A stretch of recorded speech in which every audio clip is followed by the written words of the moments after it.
Hi guys! Kumusta kayo?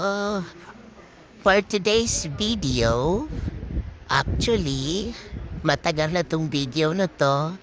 Ito yung nandito pa yung hubby ko sa Pinas.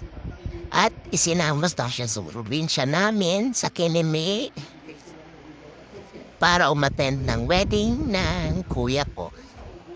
So, ayan, itong place na to guys is we call it Tapian. And kapag New Year, minsan dito kami naliligo. Ito yung bangga na aming sasakyan papuntang Kineme. So, ayan na kami guys, nakasakay na kami.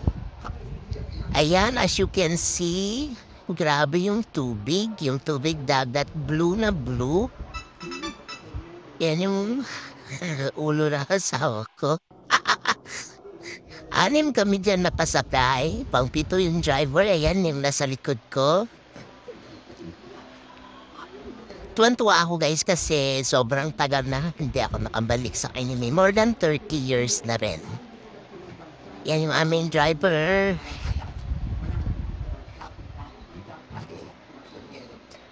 Yung second stop namin is sa Nalcan. Nalcan ito sa BBS din. Dito may mga tsuhin ako dyan, may mga tsahi, mga lolo't lola dyan. So, nag-stop over muna kami dyan, kumain kami ng lunch. Yan, tuwan-tuwa yung hubby ko, ang ganda-ganda daw ng place. Yan, nadaanan din sila ng bagyong paeng dyan. And ayan na nga guys, nakasakay na kami at ayan na yung Kineme. Yan yung view ng Kineme from far away. I mean, yeah, from the dagat. From the dagat. Napapa-excite talaga guys, grabe. Kailangan lang magtakip kasi sobrang init. Pero si hubby ko ayaw niya magtakip kasi may team naman na daw siya. Ayun, nagtakip ako kasi baka ma-share mo yung aking fast luck. Dumating na kami sa Kineme na kami guys. OMG, look at that sand. Ang ganda ng place guys. Tuwag-tuwa yung asawa ko. Ganda-ganda. Hindi sa polluted, fresh air and fresh isda. So, ayun na nga, binababa na nila yung aming mga gamit. 3 bangka yung aming silakyan. Marami kami. Ayan yung dalampasigan ng Kineme. Sobrang ganda. Ang sarap-sarap ng hangin dyan, guys. Ang dami-daming fresh na isda. Huge na may talo. Ganon. Yan. Sige. I don't need this a little bit more interesting. So, yan yung mga bangka ng aming sinakyan. As to where the other person's sure seat around. So, kapag hapon na medyo maalon, kaya dapat maagang bumiyahe para hindi siya maalon kasi mahangin na paghapon. Kaya nagtakip ako kasi baka masunburn ng ating pes. Ayan na si Happy. Happy siya. And eto na nga, papunta na kami doon sa aming place. Nakasakay kami sa motor. Ayan, medyo kabado ang person kasi lubak-lubak yung daan. Dalawa kami ng asawa ko, isinatay kami sa motor ng pamangkin ko, kaanak lang pinsan ko. And then, eto na nga, dumating na kami. Ito yung bahay ng tsuhin ko. Meron silang maliit na sari-sari store. Marami din sila nakatira dito guys, kasama yung kanyang mga anak at yung mga apo. Ayan, marami kami dumating. So, ito yung mga mga tanim pa yan nila ng mga bata pa sila. Pero paramihan ko sa mga nyug na yan ay naanod ng baha nung bagyong paeng. Check mo yun! Malinaw! Sorry. Kamasa. Ito yung puno ng guyabano. May bunga yan siya na sa pinitas nila din, binigay nila sa habit ko. Yan, tuwan-tuwa yung asawa ko. Sobrang tamis ng guyabano fresh from the pulo. Huwag na mo tapos and yan yung motor nila sa mga pinsan ko. O, tingnan yung nadaanan ng baha, guys. No review file. Hindi naman natin lumaba. And may sili sila. Ayan, pag gusto mo ng sili, kukuha pa lang like kalamansi. Sobrang daming bunga ng kalamansi. And the boys na sa duya. Ano, aming mga boys. Na makukulit. Ayan, may mga kape pa. Dati ang dami-dami namin mga pananim na kape. Doon sa may lupa ng papa ko. Pero wala na, naanod na rin sila ng baha. So, ayan yung tinaanan ng tubig, ng baha ng bagyong paeng. So, yun, wash out yung mga nyog. Well, happy!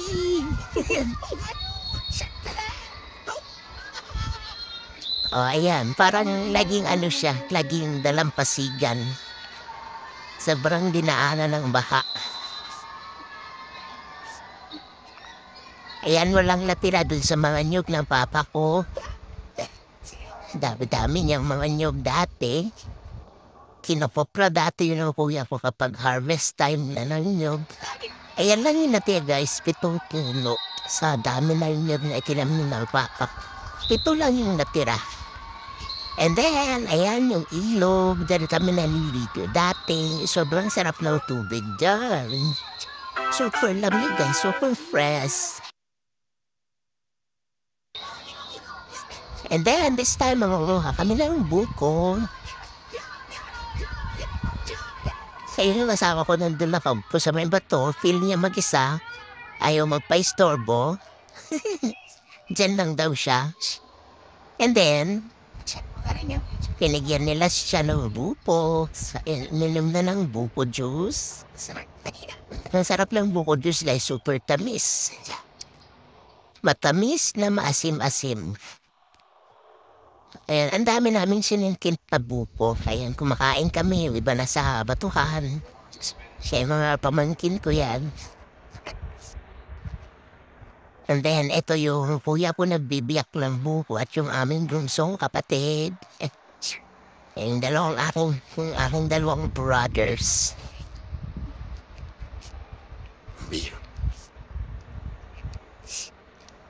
And ganyan lang yung gagawin mo. Una, gagawa ka ng kutsara. And then, bubutasan mo para mainom mo yung tubig niya. And then, ganyan na, pwede mo na siya kutsarain and kainin. Ito namang isa, hindi masyadong sanay magbiyak ng buko.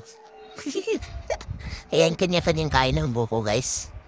Kanya-kanya upo sa mga batuhan, sa mga damhan. Pero wala ako pa rin. Yung mga liganas kasi nga.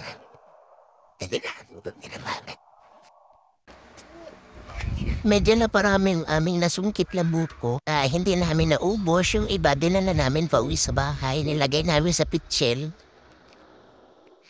Ayun na si Habi.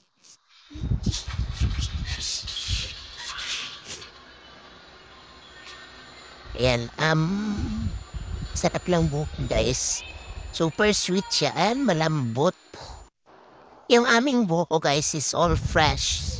Walang ibang halo, hindi kami nagdala ng gapas or asukal. All fresh and natural. Pagkatapos namin kumain ng buko, ay nag-usap-usap kami na pupunta kami doon sa taas. Doon sa may bahay ng mga kamag-anak namin. So ito na nga, umiinom pa rin ako ng buko juice kasi sobrang sarap. Sobrang refreshing. Ang sarap ng lasa. And ito yung aming bunsong kapatid. Na parami din siya ng kain ng buko. And then now, pictorial muna kami sa mga batuhan. Dati may mga bato dito sobrang lalaki. As in, sobrang laki. Pero naanod na rin siya ng bahang paeng.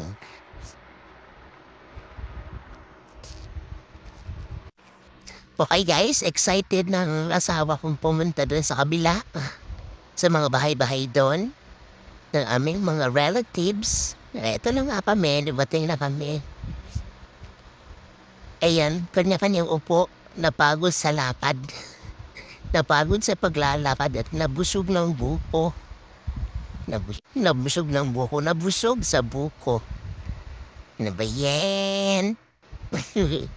So ayan, video-video muna tayo. Bahay yun ng mga pinsan ko. And then, eto na at pauwi na kami. Pabalik na kami sa bahay ng tiyuhin ko. Dalawa na lang kami ng asawa ko na nasa hulihan kasi mabilis maglakad yung aming mga kasama. So kami ni Habi, nagdahan-dahan lang kami para makita namin lahat ng view.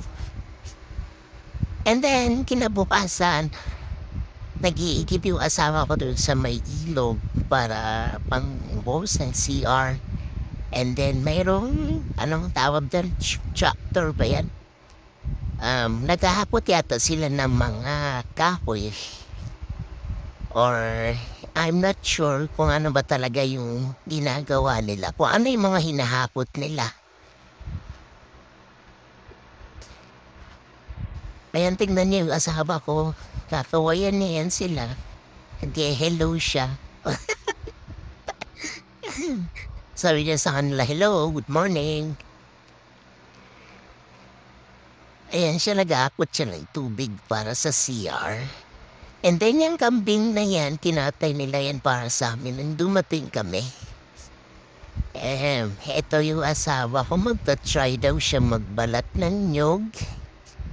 Tuwan-tuwa siya dahil nakapagbalat siya ng nyog. Oh ha? Masaya siya makapagbalat siya ng isa. Medyo nagwo-worry sa kanya yung asawa nung pamangkin ko, yung naka-black. Eto may langka ako. And then, eto na yung getting ready na kami para pumunta dun sa bahay ng bride para sa kanilang kasal. Ayan yung aming mga kasama, sumama sa amin sa papuntang kasal. Yung asawa ko naghihilamos sa may ilog. Ang sarap to ng tubig kasi malamig. Tapos sabi niya, we just cross like 2 rivers with at least 50 people. Yan yung sinasabi niya dyan. Sabi niya, ang layo daw ng nilakad namin. Alam niyo ba, pupunta guys, doon pa sa taas. Ang layo talaga ng nilakad namin. And then yan yung mga bahay. Okay, nandito na kami sa kasal. Nagpe-play na sila ng instrument with Kuali Tagong. Thank you guys for watching.